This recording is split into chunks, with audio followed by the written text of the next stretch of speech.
Hello students and welcome back to channel Siraj tech daily आज cooperative housing society का lecture number 3 होगा, जिसमें हम कवर करेंगे नए पॉइंट्स और कोऑपरेटिव सोसाइटी। तो स्टार्ट करेंगे आज का class.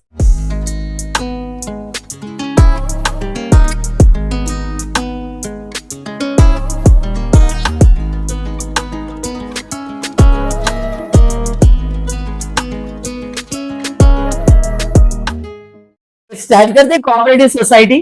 In the previous class मैंने आपको कोऑपरेटिव सोसाइटी का फॉर्मेट ऑलरेडी हाइड करवाया। सलमान रानी साथ साथ उनका चुरा इट ऑफेंडेड पंडित जी। चिंटू इन सब को कहते हुए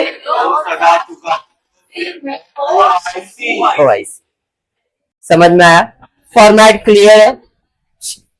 फॉर्मेट क्लियर है ना? देखो, फॉर्मेट इसलिए हर लेक्चर में दिखा रहा हूं ताकि आपके दिमाग में बैठ ही जाए कि हमारे फॉर्मेट तो याद हो गया। एक बार फॉर्मेट बन गया है ना, तो आपको सम सॉल्व करना इजी ही लगेगा।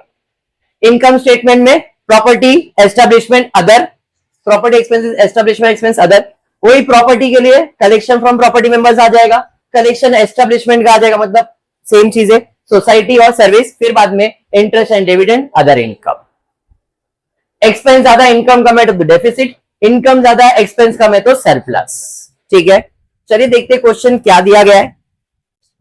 From the following trial balance as on 31st of March 2015 prepare final account. ऐसा कहीं पे स्पेसिफाई नहीं किया trading account, profit and loss account, बराबर है। फाइनल अकाउंट प्रिपेयर करने वाला in the prescribed format as पर applicable for the legal provision. सारी चीजें आपको दी गई है, मार्किंग करेंगे। अब ये सेम क्वेश्चन आपके टेक्स्ट बुक में है, but only the difference is इस क्वेश्चन में सबसे पहला फिक्स डिपॉजिट है, बट आपके टेक्स्ट बुक के क्वेश्चन में सबसे पहला है accrued interest on sinking fund 70299। तो चेंजेस रहेगा ये। आपके टेक्स्ट बुक में सबसे पहला चीज ये रहेगा, accrued interest in FD sinking fund ये है, और ये चीज इधर रहेगा। ये अमाउंट ऊपर है, ये अमाउंट नीचे, बस एक डिफरेंस है। तो ऐसा हमें वाला क्वेश्चन मिलने रहा है। ये क्वेश्चन है क्वेश्चन नंबर 3 है, 3। ठीक है, ओके, चलिए अब मार्किंग करते।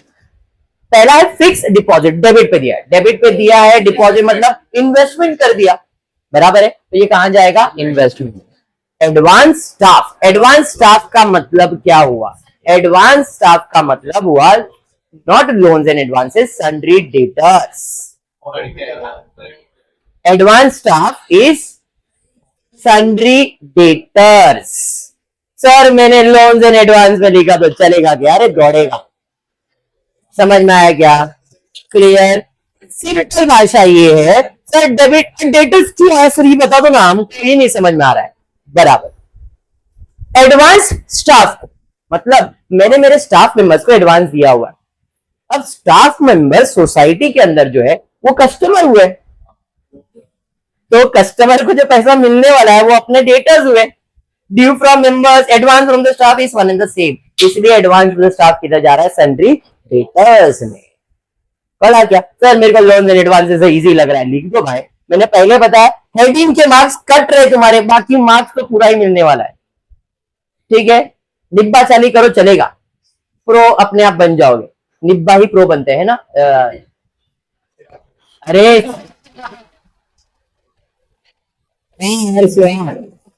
यार इसका आंसर तेरे को अभी देता है। वेरी गुड,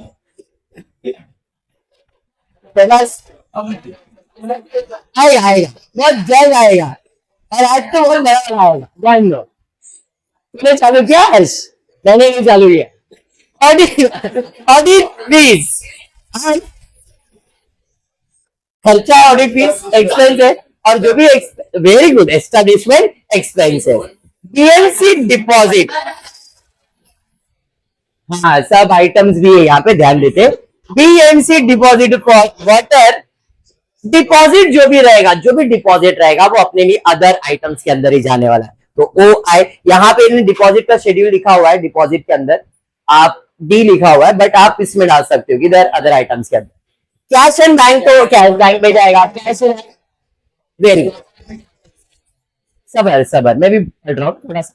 इलेक्ट्रिसिटी चार्जेस, जोश है, समझ में आ रहा है मेरे को। ध्यान दे, इलेक्ट्रिसिटी चार्जेस एक्सपेंसेस है, और इलेक्ट्रिसिटी जो कोऑपरेटिव सोसाइटी में कॉमन रहता है, और जो कॉमन एक्सपेंसेस मतलब प्रॉपर्टी एक्सपेंसेस है। Due from members, debtors. Equipment मेरा प्रॉपर्टी है, प्रॉपर्टी मतलब fix asset. Fix deposit already हुआ, सिंकिंग फंड हो या कोई भी हो, डिपॉजिट का जो पैसा वो इन्वेस्टमेंट में जाएगा। Accrued interest FD sinking fund, FD क्या है? सिंकिंग फंड इन्वेस्टमेंट, उसमें जो अक्रूड इंटरेस्ट आएगा वो भी उसी का रहेगा, तो ऐड हो जाएगा इन्वेस्टमेंट में। अच्छा क्रेडिट है कि डेबिट है बेटा? डेबिट, क्रेडिट वाला क्रेडिट में ऐड होगा, डेबिट वाला डेबिट में ऐड होगा, तो ये तो डेबिट में दिया है तो डेबिट में ऐड होता ही उम्र में। हर्ष की उम्र में बहुत कुछ हुआ है। हर्ष जाने बेटा, furniture and fitting fix asset, house keeping खर्चा है, एस्टेब्लिशमेंट एक्सपेंसेस, इंश्योरेंस फैकल्टी का होता है मतलब property expenses, property tax, maintenance, salary, establishment, Tata power deposit other items में जाएगा, water charges property expenses, water pump मेरे लिए एसेट बन जा। वांट टू क्लियर बेटा? तो मार्किंग डेबिट का क्लियर हो गया, बराबर। आगे बढ़ते लायबिलिटी साइड पे जाएंगे। कलेक्शन दो टाइप का होगा, एक प्रॉपर्टी का और एक एस्टेब्लिशमेंट का होगा। तो कलेक्शन फ्रॉम मेंबर्स इनकम है, किसका है? प्रॉपर्टी का इनकम है। और कलेक्शन फ्रॉम मेंबर्स ये भी इनकम है, और ये किसका है? एस्टेब्लिशमेंट मतलब सर्विस चार्जेस का। इंटरेस्ट ऑन सेविंग इंटरेस्ट के शेड्यूल में जाएगा। Subscribe capital share capital, surplus for the current income and expense या प्रॉफिट एंड लॉस, जो भी वर्ड आपको यूज करना है। पावर रेंट इनकम है, पावर रेंट क्या है? Income. Power rent received in advance ₹44, मतलब पावर रेंट आपके लिए इनकम है, इनकम में कोई इसके रिलेटेड एडजस्टमेंट दिया नहीं, अदर इनकम में डाल दिया। Statutory reserve, reserve fund, entrance fees, transfer fees, sinking fund, connection, interest. रहने दे, यहां तक क्लियर है? पक्का? एक तीर आ रहा है, यहां तक क्लियर है? हाँ हर्ष बेटा इधर ध्यान देना, यहां तक क्लियर हो गया। अब क्या करेंगे अपन Meenakshi? Very good, star mark करेंगे एक ही एडजस्टमेंट रीड करके। ऑथराइज कैपिटल के लिए किसी को मार्क करेंगे क्या? डेप्रिसिएशन ऑन इक्विपमेंट मार्क किया, वाटर पंप मार्क किया, फर्नीचर मार्क किया। अरे सर प्रीपेड इंश्योरेंस बोला, इंश्योरेंस को मार्क कर दिया। Very good. Prepaid maintenance, repairs and maintenance, क्या बात है, very good. Outstanding property tax mark कर दिया। किधर किया बेटा? मैंने तो दिया नहीं। प्रॉपर्टी एक्सपेंसेस, प्रॉपर्टी टैक्स को मार्क कर दिया। उसके बाद advance from members service charges, bus service charges जो मिला उसके ऊपर एडजस्टमेंट है। स्टार होगा जल्दी तेरा। Tower rent receive, tower rent के ऊपर एडजस्टमेंट है, नहीं आता है।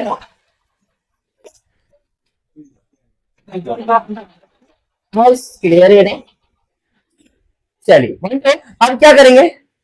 फॉर्मेट, पूरा फॉर्मेट बना दिया। इनकम एंड एक्सपेंडिचर और बैलेंस शीट, पूरा 10-11 आइटम जो भी लिखा गया है। अब यहाँ पे देखो असल में सिर्फ 6 आइटम लिखे, इसके अंदर 4 ही लिखा है, जितना रिक्वायरमेंट उतना ही लिख दिया है। इधर तो सेम चीज, 3 expenses 4 income, property expenses, establishment expenses, other expenses, collection from members, interest and other income, बराबर है। Share capital, subscription toward shares, reserve fund, other fund, current liabilities, income and expense, इतना ही लिखा है, सब नहीं लिखा फॉर्मेट के हिसाब से। कैश बैलेंस चाहिए, इन्वेस्टमेंट है इस क्वेश्चन में, loans and advances, sundry debtors, fix asset, other items. ठीक है, चलिए मार्किंग के हिसाब से एक एक करके जाएंगे। जिसके ऊपर एडजस्टमेंट से स्टार मार्क करेंगे, सॉरी इनर कॉलम में लिखेंगे, और जिसपे कुछ भी नहीं directly outer column. Sinking fund, sorry fix deposit sinking fund में कहां जाएगा? इन्वेस्टमेंट, इन्वेस्टमेंट भाई, इन्वेस्टमेंट में fix deposit sinking fund. Inner column में क्यों लिखा? क्योंकि उसके ऊपर कोई इंटरेस्ट था ऐड करना, इसलिए, और कुछ भी नहीं। समझा? एडजस्टमेंट है, शहबाज। उसके बाद दिया एडवांस टू द स्टाफ, किधर जाएगा? Sundry debtors, advance to the staff. ठीक है, आउटर कॉलम में लिख सकते हो, कोई जरूरी नहीं कि इनर की कोई एडजस्टमेंट उसके ऊपर नहीं है। ऑडिट फीस एस्टेब्लिशमेंट एक्सपेंसेस है, तो इनकम एंड एक्सपेंडिचर में ऑडिट फीस लिख दो, कोई एडजस्टमेंट नहीं है। डायरेक्टली आउटर कॉलम में लिखने का मन है, डायरेक्टली आउटर कॉलम में लिख। ठीक है, आगे बढ़ते। उसके बाद क्या है भाई? उसके बाद BMC deposit of water deposits, हाँ अदर आइटम्स में जाएगा, इधर डिपॉजिट लिखा हुआ था अपन ने, मैंने आपको बताया था अदर आइटम्स में जाने, डिपॉजिट अदर इसमें चल, ठीक है। फिर उसके बाद क्या है, ये डी की जगह पे अदर आइटम्स आ जाने वाला है। कैश बैंक बैलेंस, तो कैश बैलेंस आ गया, बैंक बैलेंस आ गया। इलेक्ट्रिसिटी चार्जेस, प्रॉपर्टी एक्सपेंसेस, भाई प्रॉपर्टी एक्सपेंसेस में इलेक्ट्रिसिटी डायरेक्टली आउटर कॉलम में कोई एडजस्टमेंट नहीं। नेक्स्ट उसके बाद क्या है, फ्रॉम मेंबर्स सन्ड्री डेटा। उसके बाद equipment fix asset inner column में लिख रहे हैं क्योंकि इसको स्टार मार्क किया, एडजस्टमेंट है। फिक्स डिपॉजिट इन्वेस्टमेंट में जाएगा था, फिक्स डिपॉजिट इन्वेस्टमेंट में चला गया। फिर उसके बाद एडवांस सॉरी अक्रूड इंटरेस्ट इसी के अंदर हम ऐड, क्लियर। नेक्स्ट उसके बाद क्या है, furniture and fitting fix asset में जाएगा, इनर कॉलम में लिखा क्योंकि एडजस्टमेंट। उसके बाद वर्षा क्या है, हाउसकीपिंग एस्टेब्लिशमेंट एक्सपेंसेस, तो एस्टेब्लिशमेंट एक्सपेंसेस में हाउसकीपिंग डायरेक्टली हर्ष अपन आउटर कॉलम में लिख सकते हैं, नहीं तो क्या फिर उल्टा बुलाना पड़ेगा, ध्यान दे। सब क्लियरली नहीं बोलते बेटा। उसके बाद क्या है, इंश्योरेंस चार्जेस कहां जाएगा, प्रॉपर्टी एक्सपेंसेस, ध्यान दे। प्रॉपर्टी टैक्स प्रॉपर्टी एक्सपेंसेस में, दोनों इनर कॉलम में लिख रहा हूं क्योंकि दोनों में एडजस्टमेंट है। हर्ष समझ रहा है ना बेटा। रिपेयर एंड मेंटेनेंस कहां जाएगा, प्रॉपर्टी एक्सपेंसेस इनर कॉलम में क्योंकि एडजस्टमेंट है। Salaries establishment expenses, securities establishment expenses. Tata power deposit other items में चले जाएगा, अदर आइटम के अंदर टाटा पावर डिपॉजिट, ठीक है क्या। नेक्स्ट उसके बाद क्या है, वाटर चार्जेस प्रॉपर्टी एक्सपेंसेस है। वाटर पंप फिक्स असेट है, इसे भी इनर कॉलम में क्योंकि एडजस्टमेंट। इतना क्लियर हुआ क्या, इजी लग रहा है इधर तक, चलिए वेरी गुड हर्ष। उसके बाद इजी लगना पड़ेगा, कलेक्शन फ्रॉम द मेंबर्स इधर जाएगा इनकम में, तो इनकम के अंदर कलेक्शन प्रॉपर्टी एक्सपेंसेस के अंदर आ गया। फिर collection from the members service charges है, इसके ऊपर एडजस्टमेंट, इसको इनर कॉलम में लिख दिया, बराबर। नेक्स्ट उसके बाद इंटरेस्ट, तो इंटरेस्ट के कॉलम में आ जाएगा। सब्सक्राइब कैपिटल, भाई सब्सक्राइब कैपिटल में चले जाएगा, जितना दिया उतना। नेक्स्ट उसके बाद सब्सक्राइब कैपिटल के बाद है surplus for the year, income है। टावर एंड अदर इनकम, तो अदर इनकम में चले जाएगा, शायद इसके पीछे चला गया वो, बाद में पोस्टिंग दिखा देता हूं। स्टैट्यूटरी रिजर्व फंड में जाएगा, ओपनिंग लिख दिया, कितना है 1,35,000। उसके बाद है एंट्रेंस फीस रिजर्व फंड में जाएगा, ट्रांसफर फीस रिजर्व फंड में जाएगा, सिंकिंग फंड अलग से हेडिंग दिखेगा, collection of sinking fund add हो जाएगा, interest on sinking fund investment add हो जाएगा। पोस्टिंग क्लियर हो गया पक्का, खाली एक पोस्टिंग नहीं दिखाया मैंने, कौन सा, ये वाला, वो इधर ऑलरेडी पोस्ट हो गया रहेगा, इसके पीछे आ गया इसके लिए दिखा, ठीक है। नेक्स्ट एडजस्टमेंट में जाते हैं, authorise capital is 28,000 shares of 50 each, authorise capital 28,000 shares of 50 each 14 lakh, बस ये टोटल में शहबाज लिखने का नहीं है, इधर अंडरलाइन कर दो, दैट्स इट, खत्म। नहीं तो कुछ लोग टैली नहीं हो रहा है सर, टैली नहीं हो रहा, क्यों, ऑथराइज को भी टोटल कर रहे हैं इसके लिए। क्लियर हुआ वन टू सेकेंड एडजस्टमेंट क्या है, provide depreciation on equipment at ₹71,996, तो डेप्रिसिएशन किसके ऊपर है, इक्विपमेंट है, तो लेस डेप्रिसिएशन 71,996। असेट का वैल्यू कम किया तो नुकसान है, और जो भी नुकसान है प्रॉफिट एंड लॉस में जाएगा, किधर जाएगा, अदर एक्सपेंसेस, इक्विपमेंट। देखो टावर रेंट इधर लिख, ठीक है। हाँ सेकेंड, वाटर पंप पे कितना है 1858, डेप्रिसिएशन वाटर पंप पे 1858, असेट का वैल्यू कम हुआ तो फिर से नुकसान है, अदर एक्सपेंसेस में water pump, basic adjustment Prajapati. Next उसके बाद क्या है, फर्नीचर पे 1172, तो फर्नीचर 1172 डेप्रिसिएशन माइनस करके आउटर कॉलम में डाल दिया, इसका दूसरा इफेक्ट सेम फर्नीचर, समझा, क्लियर। नेक्स्ट एडजस्टमेंट क्या है बाबा, नेक्स्ट एडजस्टमेंट दिया है प्रीपेड इंश्योरेंस 13660, क्या प्रीपेड इंश्योरेंस के ऊपर एडजस्टमेंट है, आउटस्टैंडिंग एट प्रीपेड लेस, तो लेस प्रीपेड कितना है 13,607, अब डेबिट पे माइनस किया तो क्रेडिट, दूसरा इफेक्ट देने का डेबिट। अभी भाई प्रीपेड मतलब paid in advance, paid in advance मतलब loans and advances, loans and advances में चले, क्लियर। 1 2 उसके बाद क्या है, प्रीपेड मेंटेनेंस एक्सपेंसेस, तो रिपेयर्स एंड मेंटेनेंस के ऊपर एडजस्टमेंट है, तो प्रीपेड वापस से लेस करोगे, बराबर है, लोन्स एंड एडवांसेस में चले, ठीक है, अंडरस्टूड। नेक्स्ट एडजस्टमेंट क्या है बाबा, आउटस्टैंडिंग प्रॉपर्टी टैक्स एडवांस, पहले outstanding property tax, outstanding add और प्रीपेड लेस होता है तो ऐड करूंगा, आउटस्टैंडिंग कितना है 5,97,603, बराबर है। अब आउटस्टैंडिंग मतलब बाकी है, देने का बाकी मतलब करंट लायबिलिटीज में आउटस्टैंडिंग एक्सपेंसेस, क्लियर है विधि। उसके बाद क्या है, advance from members for the service charge is ₹30,181, service member से जो मिलता है, आउटस्टैंडिंग है कि प्रीपेड है, तो एडवांस फ्रॉम मेंबर्स मतलब प्रीपेड है, तो लेस प्रीपेड, कितना लेस करने का है 30,181, बराबर है, माइनस कर दिया। अब क्रेडिट पे माइनस किया तो डेबिट, दूसरा इफेक्ट देने का है डेबिट, सॉरी क्रेडिट, एडवांस लिया तो पैसा लौटाना पड़ेगा, anything payable is my liabilities, liability side पे।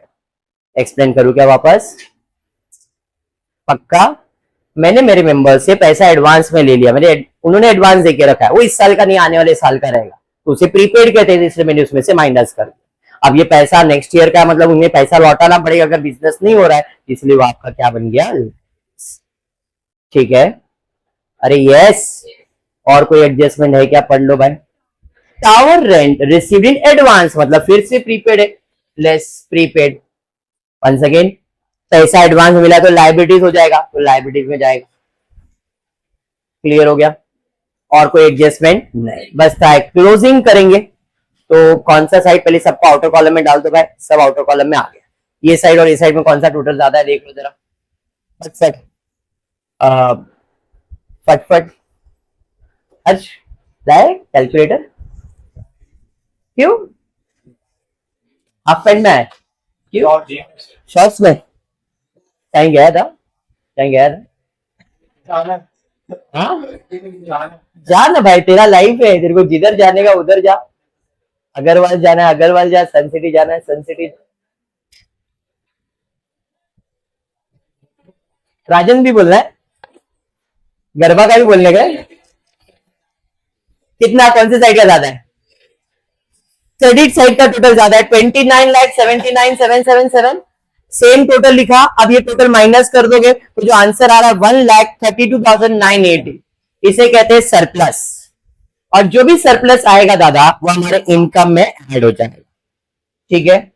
कोई अप्रोप्रिएशन है क्या, है नहीं, पर आज कुछ इसके बारे में अपन डिस्कस करने वाले, कोई अप्रोप्रिएशन नहीं, इसको आउटर कॉलम में डाल दिया। अब इधर सारे अमाउंट आउटर कॉलम में डाल दो, सारे अमाउंट आउटर कॉलम में, आउटर कॉलम में, आउटर कॉलम, देखो दोनों साइड का टोटल करके आपको दोनों साइड का टोटल टैली हो जाना चाहिए 96,24,817, ठीक है। इसके अलावा हर सम में बनेगा memorandum trading account, memorandum account, yes, छोटा सा अकाउंट बना है मेमोरेंडम एप्रोप्रिएशन अकाउंट, जो यहाँ पे एप्रोप्रिएशन करते हैं ना वो बाय रूल कहां, अच्छा टैली कर लो,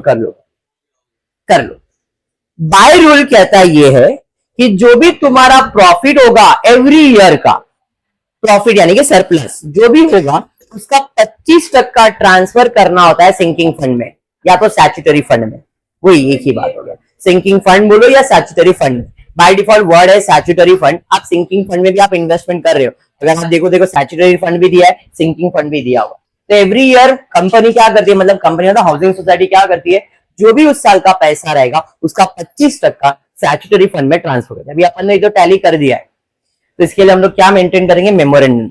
इसमें पहले पिछले साल का सरप्लस कितना था पहले वो लिख दो, सरप्लस मतलब इनकम था तो क्रेडिट साइड पे बाय बैलेंस 6,19,986 लिखा। अरे हाँ, करंट ईयर का प्रॉफिट कितना आया 1,32,000, इधर डेबिट तो इधर आ जाएगा क्रेडिट 1,32,980, ये समझा। अब कैलकुलेटर पे 1,32,980 का 25% निकालो, तो टू स्टैट्यूटरी रिजर्व 33,245। अब वो यहां से कहां जाएगा, स्टैट्यूटरी फंड में जाएगा, ऐड होता है, बट अभी हम लोग ने इधर कुछ प्रेजेंटेशन किया ही नहीं तो आप इधर लेस एप्रोप्रिएशन कितना करते 33,245 इधर से कम करते और स्टैट्यूटरी फंड में ऊपर ऐड करते, समझ में आ, ये बना दिया ना मेमोरेंडम।